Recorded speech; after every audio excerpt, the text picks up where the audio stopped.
Hi there, and welcome to 3Spoonies. We're your hosts, Joe, Karen, and Claire. And this episode is on Access to Work Revisited, where we have a lovely guest, and we're just going to go and dive in.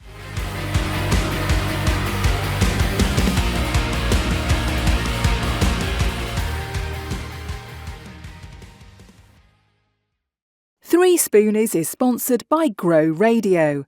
Grow Radio is an online radio station dedicated to bringing you a different podcast on the hour, every hour. We are proud that 3Spoonies is played on Grow Radio and to be part of their podcasting community. If you want to listen to the station, explore their shows, check out their many blogs, workshops or videos to improve your podcasting skills, head over to growradio.uk today. So hi, I'm Joe from Bright Cat Business Solutions. I'm Karen from Pony Pony Pony. And I'm Claire from Sparkle's Gift Receipt. And together we're 3Spoonies navigating our way through life and business with not enough spoons. Today our guest is Carol McIntyre, who helps... Well, actually, I'm going to pass over to you, Carol. Tell us what you do. Thank you, Joe. And nice to meet everybody. Hi, everybody. I'm Carol McIntyre, and today I'm going to chat about something really important for anybody who needs any extra support with access to work. And I run a company called Exec Pro VA. I'm a virtual assistant, and I help support people who want access to work applications doing for them or help in completing them. Fabulous. And things keep changing, and I know you've always got to keep on top of everything. We are going to give you some updates today which are relevant as of September 2024. We hope they're still relevant in December 2024, but we also would like to give you things that will help generally, because our first podcast, which I believe was episode 4 with Jemima Wilcox, was great to see everything from the perspective of applying for it, and actually what you get and how she used it. But we thought it might be best to revisit it from somebody who actually helps people through that process and knows the ins and outs. So welcome, Carol. Great to have you here. I'm going to pass over to Karen. Yeah, so first question, for people who don't know, just in case, because never hurts to ask, what is Access to Work? Right. Access to Work is, for those who aren't familiar, is a government scheme that's been around for about 35 years.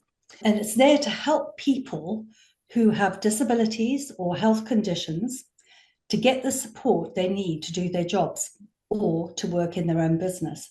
But here's the thing, with Access to Work isn't meant to fully fund everything within your business. And this is what people don't quite understand. So they're not there to pay for employees for your company. It's designed to assist with the costs that help you or the person to overcome any specific challenges they face within the workplace.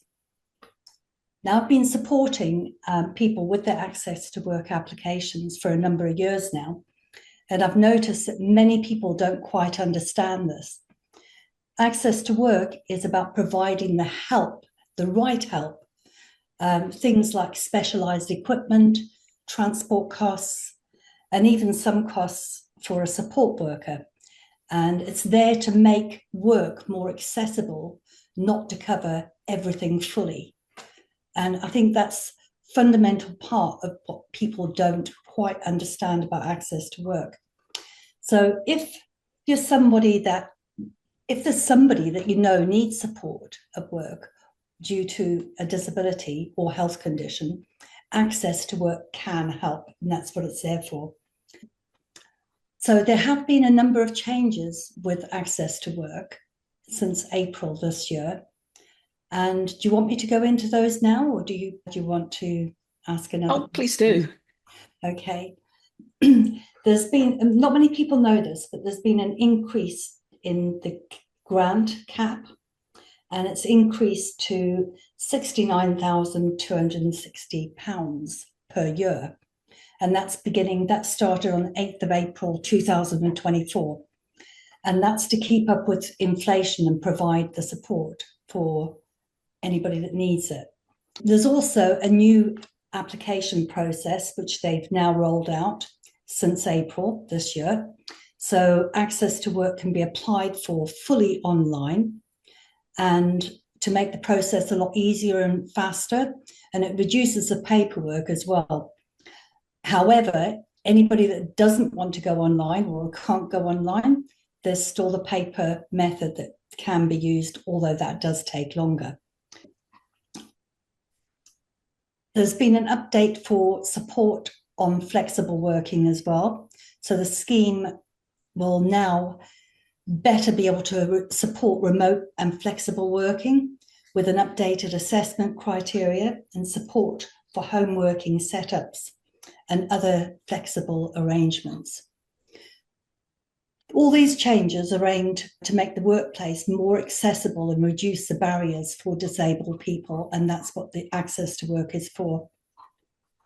There are some funds now that Access to Work no longer fund, and this is standard office furniture like desks, chairs. They're considered either the business owner's responsibility or your employer's responsibility. Where they do help is if there is already a chair or a desk, they will fund any modifications that need to be made to the office furniture equipment, and not the whole desk. Where they do also help as well is they don't supply standard computers and printers, because they're considered an employer's responsibility or a business owner's responsibility. What they do continue to support, though, is specialised equipment. So assistive technology like screen readers or specialised keyboards or your mouse, ergonomical mouse, they will help support with that. Adaptions to standard equipment, so any modifications, support workers and job coaches, interpreters, or other necessary personal support, they will fund that. Mental health support, which is really important, services for mental health conditions affecting work, they will fully support that. Travel costs, which not many people know about, they do support with travel for public transport or taxis if it's not accessible due to a person's disability. So they're the things that they will support now. So it's really important for anybody that wants to apply for access to work to clarify with what they call advisors or caseworkers, and to clarify between your business or your company manager or your direct line manager who pays for what. And you may still receive support for specific equipment if it's necessary to overcome any disability related barriers like lighting within the company. So that isn't quite a big issue. And for some people who've got sensory, who can't stand like really strong light like me, I can't do that. What a lot of people don't know as well is that there's been quite a big change with support workers' rates, where there's a lot of speculation around support worker rates at the moment, and they've been capped at around £20 to £25 per hour, and this is to manage their budget. Round about 10 years ago, Access to Work ran out of money, so they had to stop all support for everybody until they actually got more funds allocated to them. So with everybody that's jumping on board now and getting all the support they need, and some more so than others, they're quickly running out of funds. So they've had to put a cap on what support workers can get, and also coaches. I know with coaches, for instance, they're only allocated £100 per hour. And for that, you won't get the specialised coach that you need. So the additional funds would have to be, the person would have to fund that themselves from their own business. There are exceptions, though, to the rule. And although those caps are there, they can be, if you put through a really good business case. So if it's somebody, for instance, that has been working with a support worker since the start, and they've reapplied for further support for the following year. And I know a lot of support workers at the moment are between £40 and £70 per hour. And depending on the support they need. The way Access to Work are looking at it is that they're just looking at the £20 to £25 purely for admin support. So by looking on Indeed or any job recruitment online agency, you can actually get a remote worker's rate of pay from there, and that's what they've done, and they've gone for the really low rate. And however, with the support workers that you can get for that rate, it's just for junior general sort of support, and not specifically for the support that specifically with ADHD and autism, what they need. So they will get a support worker that is not proactive. They'll get somebody who needs to be told what to do. And what jobs they need to do. So it's just a junior admin role that they're paying for. So if a person needs more support than that, somebody that's proactive, that's going to be there for them, that's going to make suggestions, that is going to improve and grow their business, they need to have a really strong business case in order to prove that's what they need to do. And I'm not going to go into the whole process. There is a process that you can go into that if anybody's interested, I could send them what they need to do for a business case. And I build business cases specifically for people who do need that additional specialised support. And my team and I, we run our business specifically is for neurodivergent individuals, because we understand we haven't just taken a 3-hour ADHD, I'm qualified as a VA course. We've actually, I have trained to train others how to work with ADHD individuals. And every single person is different. So their needs are different. But the way Access to Work look at things is that they see everybody they put everybody in one box. They will only need general admin support, and that's it. But for somebody who has ADHD or autism, they don't know what they want. They need somebody to guide them. And you're not going to get that from a normal support worker or an admin or a junior admin. You need somebody who's basically going to be your business partner and help your business grow.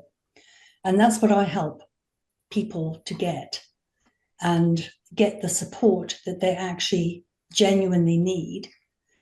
I also don't put through an application where they get absolutely every little bit of equipment. They get the equipment that they actually need, and that makes it more feasible. So if people are realistic about what they want and not copy what other people are getting, they more than likely get the grant accepted. And really, I'm quite happy to say every single one I've applied for at the higher rate has been accepted. Fingers crossed so far.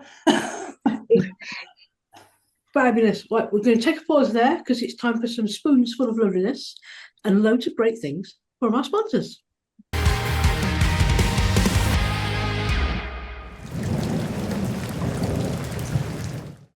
It's one of those cold, rainy days where getting out of bed just doesn't feel like an option. We get it. That's exactly why Adaptive Yoga Live is here for you. Our adaptive yoga classes are all about meeting you where you are, whether that's in bed, in a chair, or with a little extra support. We're not talking about a room full of bendy bodies in leggings. This is yoga designed by disabled people for everyone. Because self-care isn't selfish, it's self-love. And let's face it, we could all use a bit more of that. Visit adaptiveyoga.com and join an online community that's ready to help you start your yoga journey today. Adaptive Yoga, here for you. They say everyone has a book in them.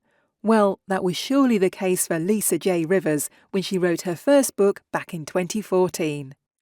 Lisa, a fellow spoonie diagnosed with fibromyalgia many years ago, realised that it was too difficult to get her work published in one of the traditional publishers, and found it too expensive with larger independent publishers.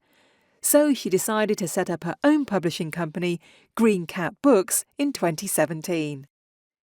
Fast forward 7 years, and she's published 6 of her own books and over 100 books by over 50 other authors from all over the world. All of the books Green Cat Books have published are now listed on their website, and our fellow Spoonies can get 10% off all their books and accessories. Simply use the code SPOONIE at the checkout. Welcome back to our episode on Access to Work Revisited. We're still here with Carol, talking all things access to work. Karen, do you have more questions? I do, yes.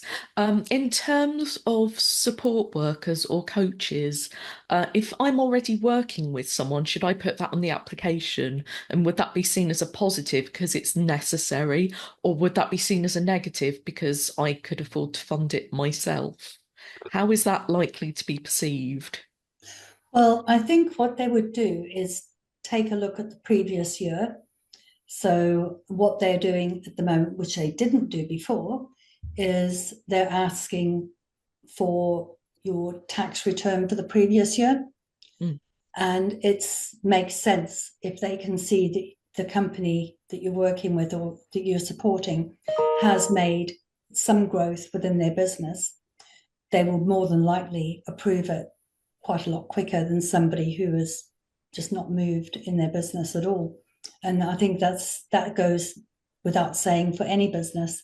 If it's made less money than the previous year, then where are you helping as they're going to look at that? Well, where have you helped to grow the business? So you would still need quite a good business case as well to substantiate why if your rate was higher than the £25, which I can send you a list of, I'll send you the business proposal questions that would be looked at. It's quite substantial, so I won't include it on this. Does that answer your question? Yes, yeah, it does. Thank you. And also, is there anyone who can't apply or wouldn't be eligible, just in case, stop anyone being overexcited if it wouldn't be appropriate for them? Well, I think it states on there, it actually gives you online. It's quite it's a 2-minute sort of questionnaire online on the government. Are you eligible?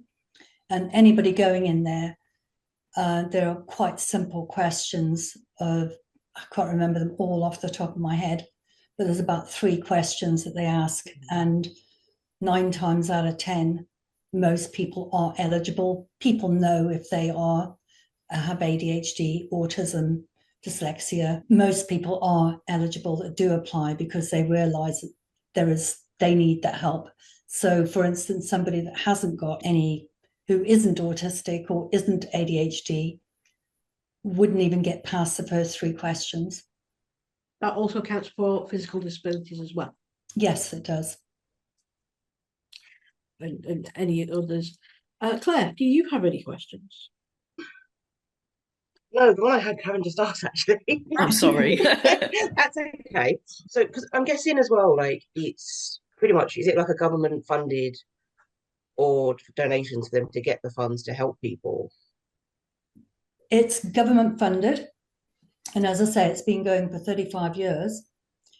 Not many people have been aware of it because it's not something that is widely advertised, although it is now. And so loads of people are applying and realizing, because ADHD and autism wasn't actually even known back in my day, whereas it is now. People realize they are different and they're understanding it more because there's more media and more, it's just more widely advertised now. And people are realizing that is what they've suffered from or are suffering from. So it's there, as I say, to assist and help those who do genuinely need the help. That, I mean, people get brain fog and they don't know where to move forward and they need that help. I know what that feels like. Pretty sure we've done a podcast when at least one of us has been brain foggy. That's always I fun. think we had one where it was all three of us. So Yes. And that was the big fun. All right, we like to Duncan. challenge ourselves sometimes. Yeah. So is there anywhere someone can go? Because my problem when I applied was the only way I'd ever seen it used was to get a VA, because I am a VA. People would ask me about it. So it's like I was thinking, what? I don't need a VA. What support could I get? What do I need?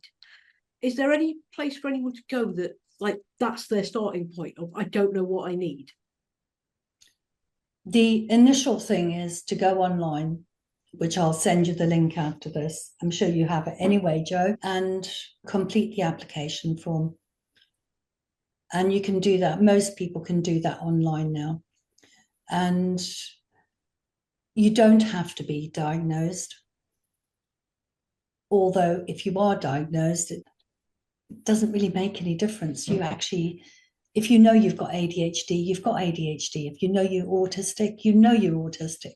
If you know you have a disability, any disability, I think it's not only for ADHD and autism either. It's for disabilities like arthritis.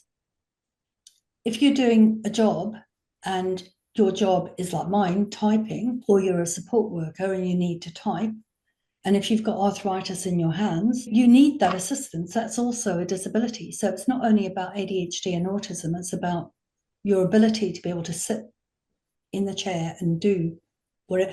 I can remember speaking to one of the caseworkers, and in the beginning, there was somebody that actually that couldn't go out, they used to run and couldn't go out and run anymore on the road and needed a treadmill in order for them to do what they do, and in order to get the mental support that they need by running. And she approved a treadmill for one person. Now, I'm not saying now that everybody can go and ask for a treadmill or anything, because that's just not going to happen. But that was what it was like. It's anything that a person would need that would help them to do their job. If a person couldn't drive, for instance, and they needed a driver, they would support you with a driver to take you from A to B. Say you were a coach and you gave talks at various venues and you couldn't drive. They would assist with that if you could no longer drive. So there's so much more to this than just the disability of autism or ADHD. There's so much more, so many more people that could actually benefit from this, benefit in the job that they do.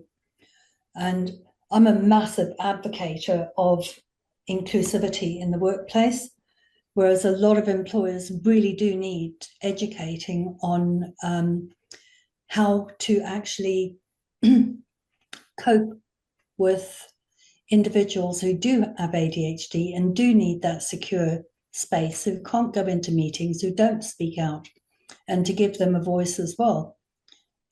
This is why this year I'm going into businesses to help educate and help them with. There was a guy where I used to work who just was not productive, who never met his targets or anything like that. And when he told his manager or told the HR department that he had ADHD and he really suffered with going into the meeting rooms with bright lights, they just thought he was just being difficult. And his manager didn't listen to him at all. Then within the company, there was another position going, and he decided that he couldn't work in the department he was in anymore. He wasn't meeting targets. He was about to get fired. And basically, he went for this other job.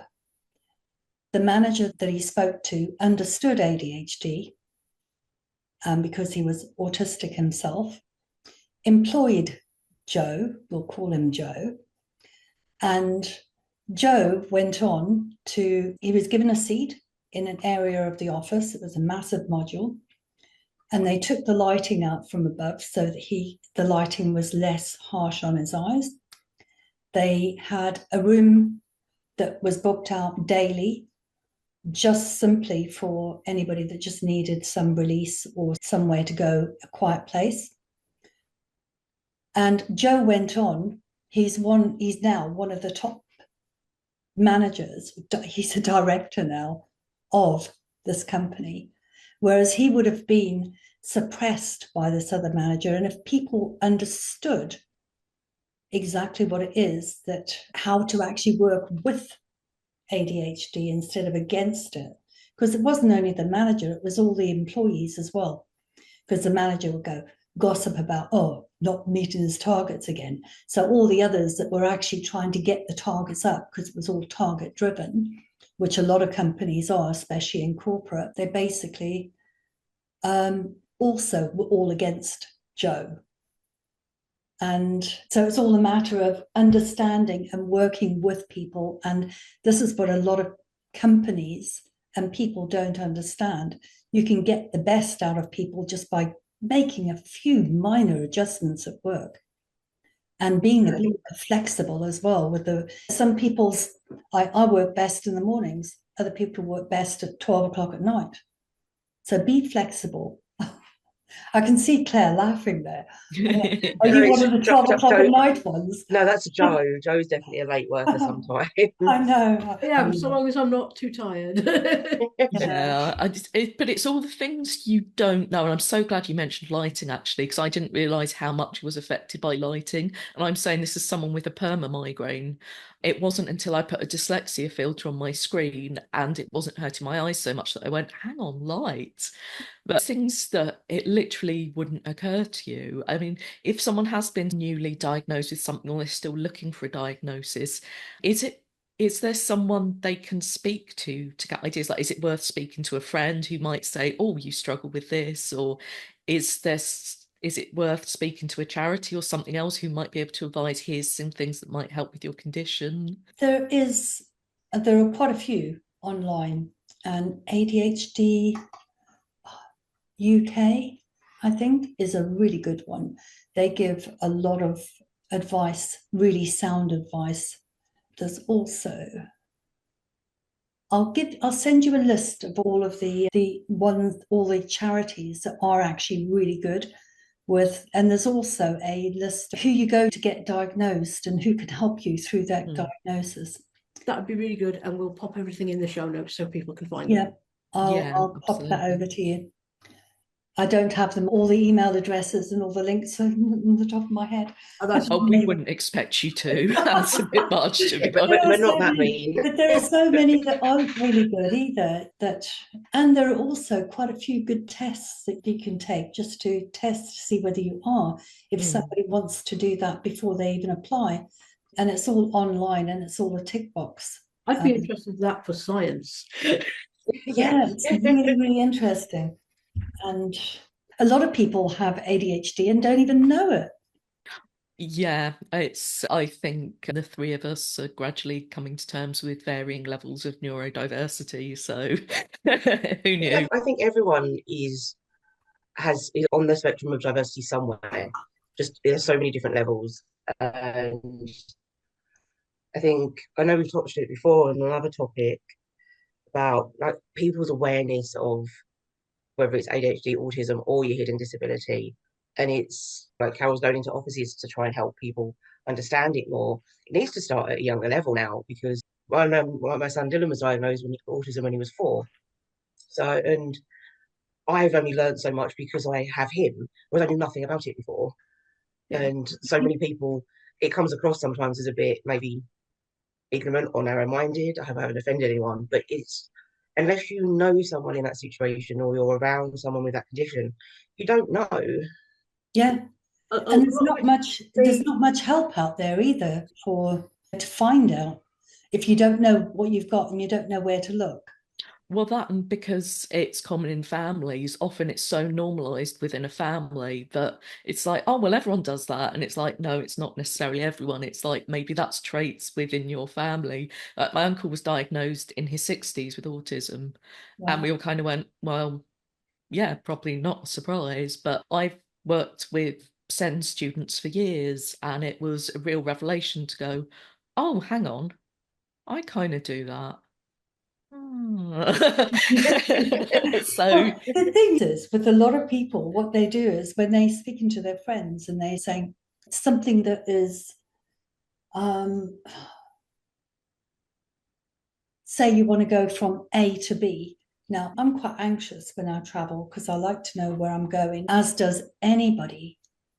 And I know with one client that I have, I know if I'm traveling from, say, Birmingham to Cornwall, I need to know I'm going to get on that train, get off that train, get on to the next train, and off I go.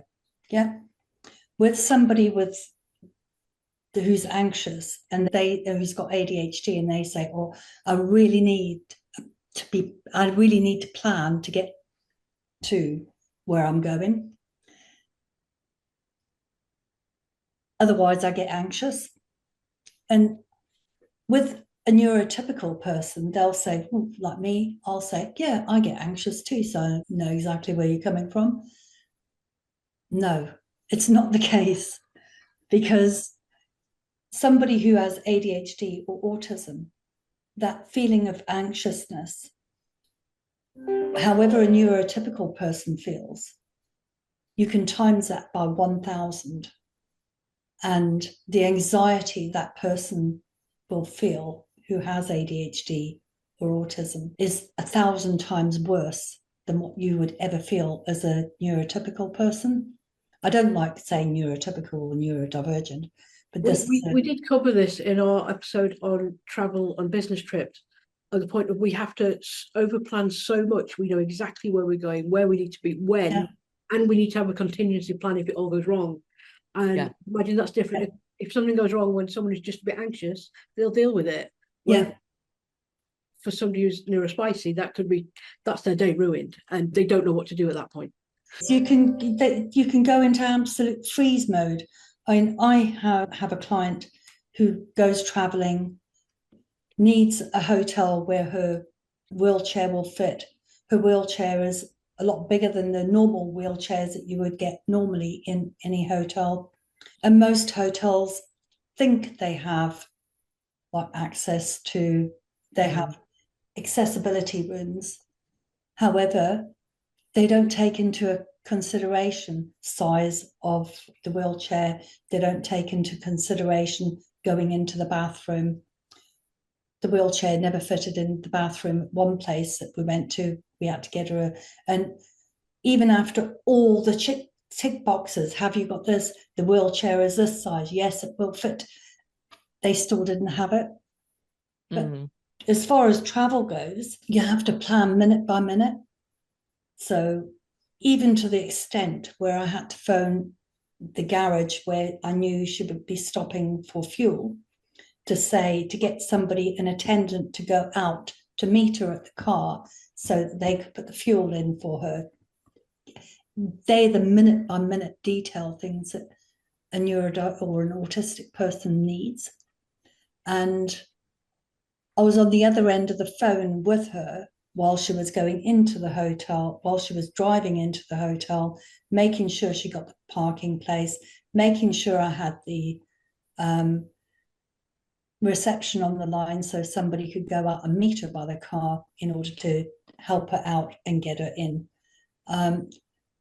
It's those details that the normal person would not even think of doing, because it's something that we would all just automatically do. But somebody who is in a wheelchair specifically, or who gets anxious about going into new places, this would be an absolute nightmare.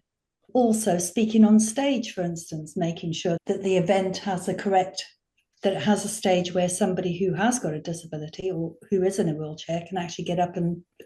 I'm going off track here. No, We do it all the time. Sorry, you can cut all this piece out. So I think that is relevant in terms of, could you use Access to Work to have some sort of advocate to act as that go-between to take the stress away? So someone who could maybe phone the venue and ask the questions to take that off you. yes. Yes, you can, to plan those journeys. And I assume you could also have someone, if you absolutely needed to travel with you to make sure that everything was right, carry things like that, and actually have a physical person. Yes, you can. See, it was relevant. Yes, you can. Yeah. I actually went off track there. That was the whole point I was going to get back to. That yes, you can have assistance to do that. Yeah, that's right. We go off on tangents all the time. So It's all relevant. yeah.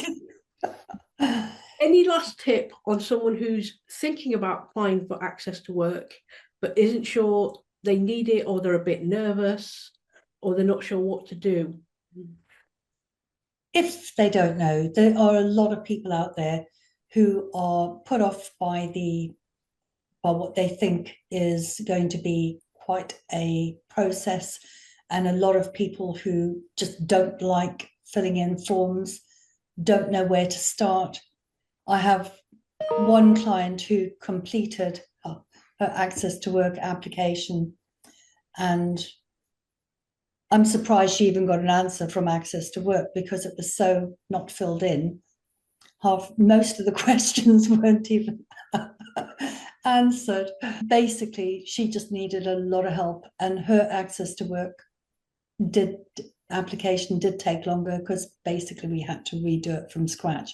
So it's best, if you're not sure, go to somebody who knows what they're doing, go to somebody who understands the process, who has been through it themselves before. Yeah, ask questions of people you know that have been, but don't expect what they've had. Don't expect the same support as they've got, because each individual is different. And I do help people with the Access to Work forms.